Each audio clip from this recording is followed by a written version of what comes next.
Charlotte tries to remember, but Flash freezes mid-thought. Her head begins to spin as her vision begins to blur. As she stutters and stammers, unable to complete her sentence, Charlotte's face begins to glow a crimson red. Charlotte, are you okay? She says, slowly reaching for her hand. Once they make contact, Charlotte snaps back to reality. She looks down to see Kayla with her hand on top of hers. Hey! Charlotte squeals as she yanks her hand back from Kayla. Don't touch me! Whoa. Easy there, she says, raising her hands defensively. I was just seeing if you were okay.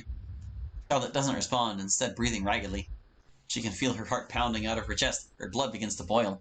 Ruby looks around to see if anyone else is looking on at the commotion. Fortunately, it doesn't seem that anyone has noticed them yet. Look, if you're not into the whole touching thing, I get it. Sorry, she says, slowly sitting back down. Charlotte's neck snaps to Kayla. You're trying to seduce me, aren't you? Well, if it would be aren't you if it's you are, but you were. Yeah, you can't do it that way. What? I'm not like that. I'm not the kind of person you are. Kayla looks on at Ruby, completely confused. What?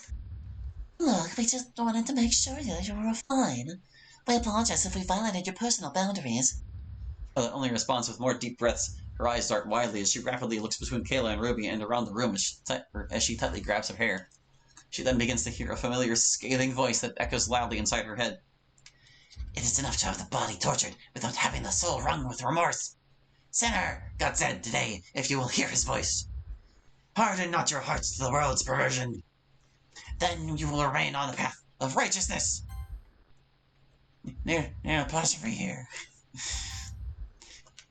Charlotte crumples back into her seat, gasping for air. Her father's words repeat over and over again, tormenting her mind. I think I'm going to grab a teacher. No, don't! Charlotte manages to croak out as she breaks out into a cold sweat. Charlotte jolts straight up as the memory plays like a movie inside of her head.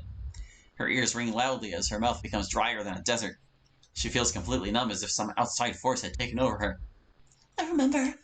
Shiro, he talked me into setting up Kai. He said that Kai would find out that I liked him, and that I would reject him. I had to do it where everyone could see him. I did it at lunch one day. It was loud. I rejected him. I called him things. Horrible things. Names I had sworn never to say. He cried. She says as tears of her own run down her face like a storm surge. The world around me suddenly fades away as I now find myself sitting across the table from Kai. Only something's off. Kai, he's wearing his middle school uniform. But why? I then speak to Kai, even though I did not consciously make myself say anything. So yeah, I'm done with you. For a moment, Kai doesn't say anything. He stares back at me like a deer in headlights. Did I see something else? Wait, this is one. Kai speaks. His shocked expression gives way to a look of pure fury. Okay, so that's the way you want things to be. Fine then! Be like that! He screams as icy cold water splashes me across the face. I stare back at Kai as waves of anger, sadness, and utter disbelief hit me all at once. He stares back at me, not saying anything as his eyes burn with contempt. I quickly snap out of my daze as Kai stands up. A mob of people from nearby tables begin to swarm him like moths to a flame, hurling insults as they point and laugh. As Kai struggles to push himself through the crowd, the insults continue to echo throughout the lunchroom. Rejected! Loser! That's the only way you'll ever get a girl wet! You got what you deserve! How does that feel? I always knew gingers wouldn't find love. You deserved it, asshole! No! Stop it! Stop right now! This isn't what I wanted! Charlotte stands up, waving her arms frantically to try to get the attention of the faceless mob. Charlotte suddenly finds herself back in the cafeteria, her back on the floor as Kayla and Ruby look over her worried. Charlotte, can you hear me? Charlotte? Charlotte grips her head as she feels a searing pain in the back of her skull. Let us help you up. Charlotte obliges and lets Kayla and Ruby hoist her up.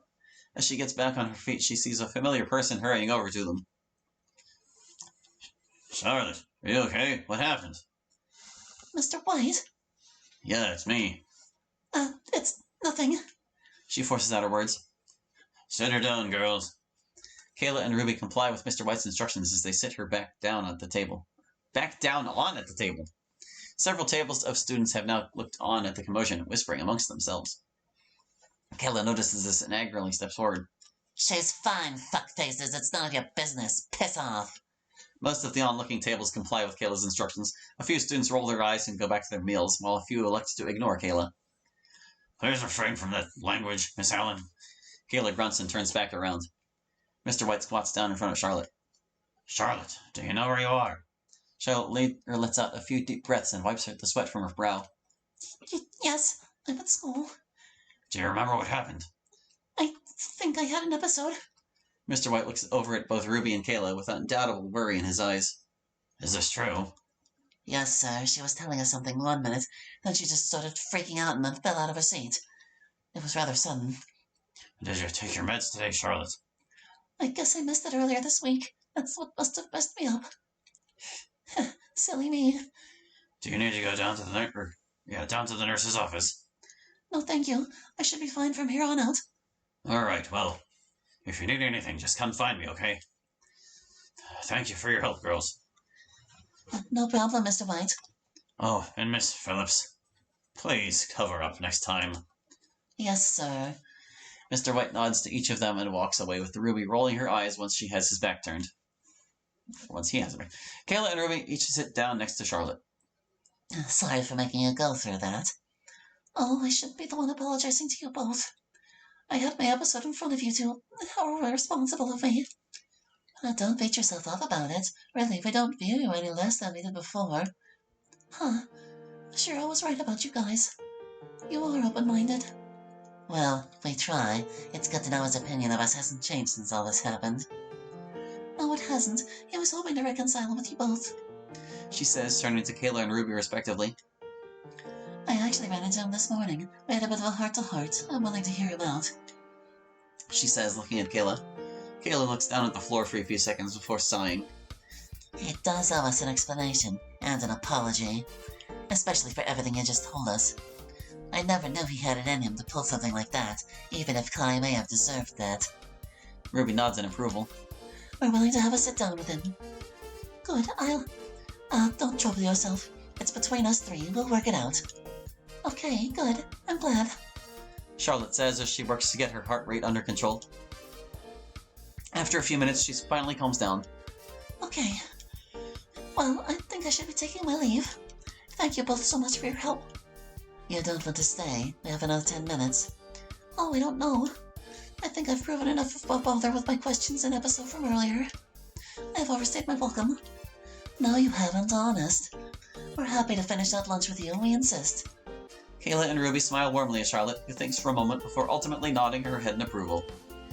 Okay. I'll write out the rest of the period with you. Charlotte says as a blush burns across her face. Awesome, thank you. No problem. Kayla and Ruby return to their seats as Charlotte turns back around. You know, you could sit next to one of us if you wanted. Oh no, it's okay, I'm fine here. Ruby shrugs her shoulders.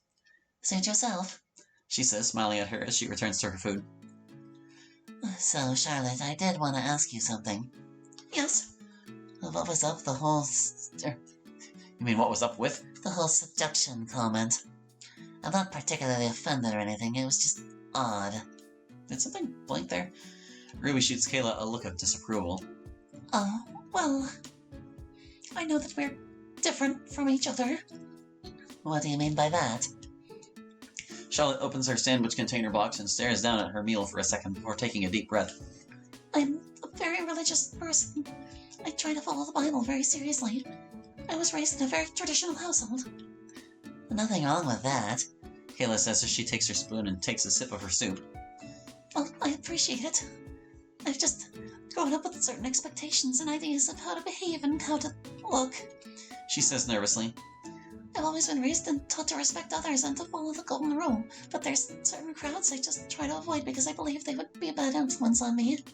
With my condition, I've always been worried that I'm more susceptible of losing my way.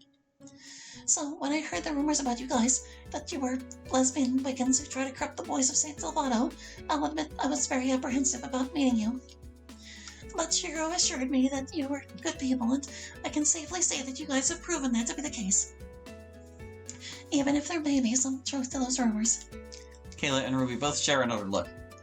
Well, we were being slandered by Bella. Why, we don't know. Charlotte takes a bite of her sandwich. Interesting. That's actually who I heard it from. She must have told a bunch of people. I suppose so. It's disappointing that she'd lie to me and spread the false rumors about you guys. We're kind of used to it. It's almost part of the charm, eh, Ruby? Ruby lets out a giggle. Yeah, kind of.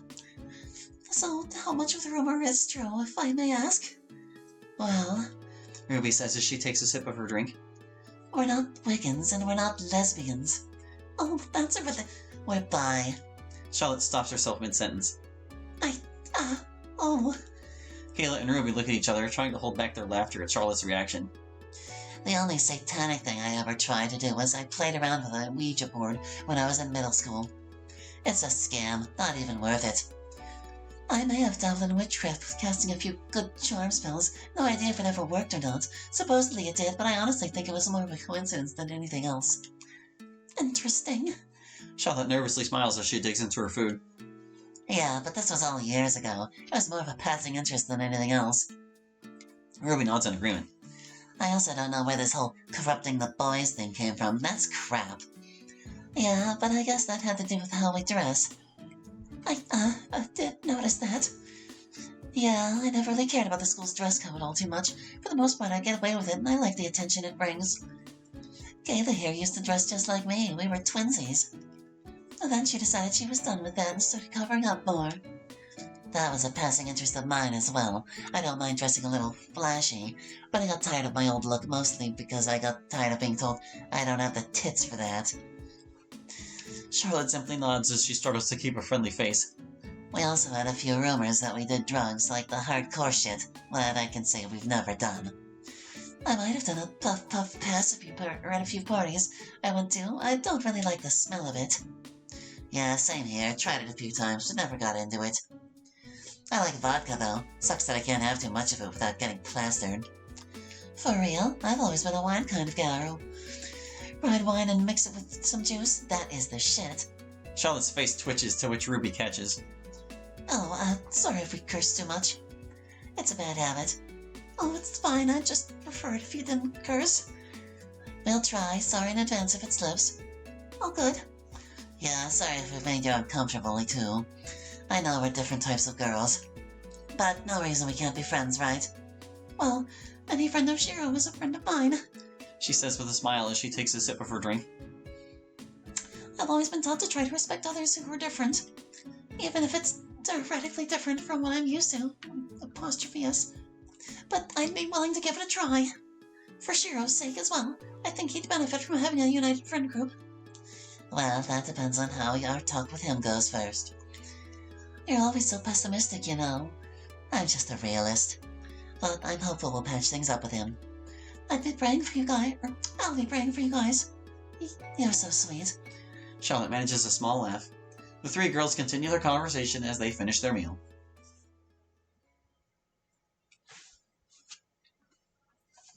Lunchtime has come and gone, and Charlotte bid her newfound friends farewell for the day. As Charlotte sits in her second-to-last class of the day, she reflects on her experience with Kayla and Ruby. To think they were some sort of monsters. They were actually pretty nice, all things considered. They were certainly different than what I was used to. But I've been taught to respect others' differences, and they displayed excellent character. I just hope they thought I was a good person, too. She thought to herself. Charlotte looks over at her notebook with her timeline and notes she had made for her investigation. It's time to execute the endgame. She peers out of the corner of her eye to the row behind her, where Victor is simply passing the time on his phone. Charlotte sighs as she waits for the right time to approach him. After rehearsing what she'd like to say to him, and her tentative plan for confronting Kai, she finally gets her chance when the bell rings and the teacher dismisses them. She quickly packs up her stuff and turns around to face Victor, who in turn makes eye contact with her. The two stare at each other coldly for a moment before Victor shrugs his shoulders. What are you staring at me for? I want to talk to Kai, today, face to face.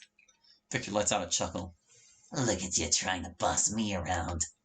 Why talk to him now, looking to rekindle your friendship with him? He knows why, and I have a feeling you do as well. Victor looks around as the rest of the students in the back rows file past them. Once they're out of earshot, Victor continues the conversation. He's been expecting you. I figured as much. He's staying late to work on a class project. He'll be free at 5 o'clock.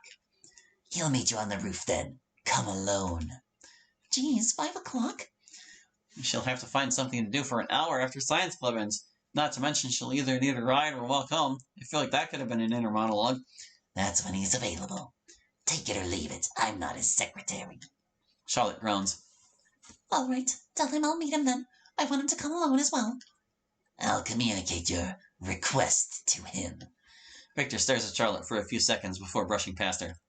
Once Victor is out of earshot, Charlotte sighs to herself before silently blessing herself and pressing on to her next class.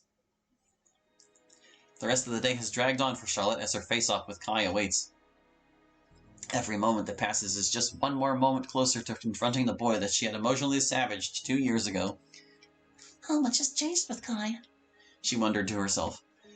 I doubt he'll be happy to see me, but is he going to hold what I did against him? What?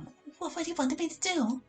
Her mind shudders at the possibilities. It would be shudders with D's. There was also something else on her mind as she dreaded the coming confrontation. She felt this inexplicable weight on her shoulders. Her heart is heavy. She feels dozens upon dozens of sets of eyes watching her from a distance. Something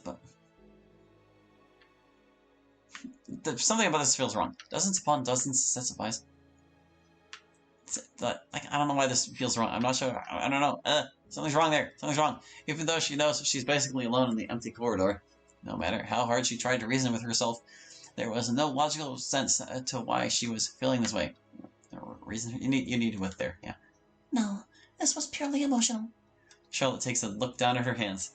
How much of all this am I responsible for? Charlotte mutters to herself. All the pain, all the tears, all the damage. Does this all come back to me? To that day when I humiliated him in the cafeteria? Did I set Kai on this path? Did I simply hasten things along for him? Was he always going to turn out like this? He was quarreling with Shiro and others way before that, but it was never this brutal. Was there something I could have done to stop this? Charlotte probes her mind, sifting through the shattered memories of her time together with Kai. It really wasn't all that bad. We could have been so much more. Why weren't we? Hindsight likely won't be of any use here. What's done is done. Charlotte decided that secretly recording the conversation on her phone was her best bet of incriminating him. The trick is to get him to admit that he was in collusion with Jeremy.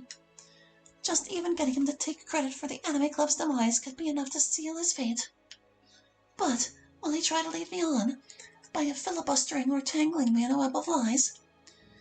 There are so many ways this talk can go, and not too many realistic scenarios where I walk out as the victor. But whatever it is, I'll have to make do with it. Charlotte looks at the clock as she waits on the bench by the stairwell. She sighs to herself. It's time. She says a quiet prayer to herself before dragging herself up from the bench and slowly marching up the stairs to the rooftop. Charlotte steps out onto the roof. She looks up at the sky to see it begin its transition to orange as the sun begins its descent on the horizon. She has only been up on this roof a handful of times. Perhaps when this is all over, maybe I'll start spending more time up here. She joyfully thought to herself. However, any joyful or positive thought quickly evaporates as she looks across the roof to see a shadowy figure standing and looking out of the horizon. Charlotte feels a sudden cold gust of wind strike her face, enough to send a nervous chill throughout her entire body. As she looks back at the shadowy figure, she steels herself in what confidence she can muster, and nervously begins her walk towards Kai. Her legs shake like jello with every step, forcing herself to move slowly. Usually jello is a product, so it needs to be like capital J-O. However, for every step she takes, it almost feels like the roof extends itself an extra few feet. Charlotte takes a deep breath, forming her hands into a fist tightly as she braves the marathon walk. After what feels like centuries, Charlotte finally approaches the shadowy figure that she had seen from back at the entrance. Charlotte reaches into her pocket and hits the record button on her phone. She then lets out an audible sigh as she looks at the ground. I feel the same way about this too. Kai hadn't moved a muscle. It must have taken you a lot of courage to arrange this meeting. I always thought if we were ever to speak again, I'd be the one seeking you out. Though I suppose this was 2 years in the making. I knew when I walked out of the cafeteria that day in 8th grade that we'd be dealing with each other again someday. Kai finally turns around to fully face her. He had certainly gotten a little taller, but not much else had changed about him. It's almost as if she was still talking to the same Kai she knew back in middle school. But I know you're not here to make amends. You're here for answers, he says as he slowly approaches her like a lion stalking its prey.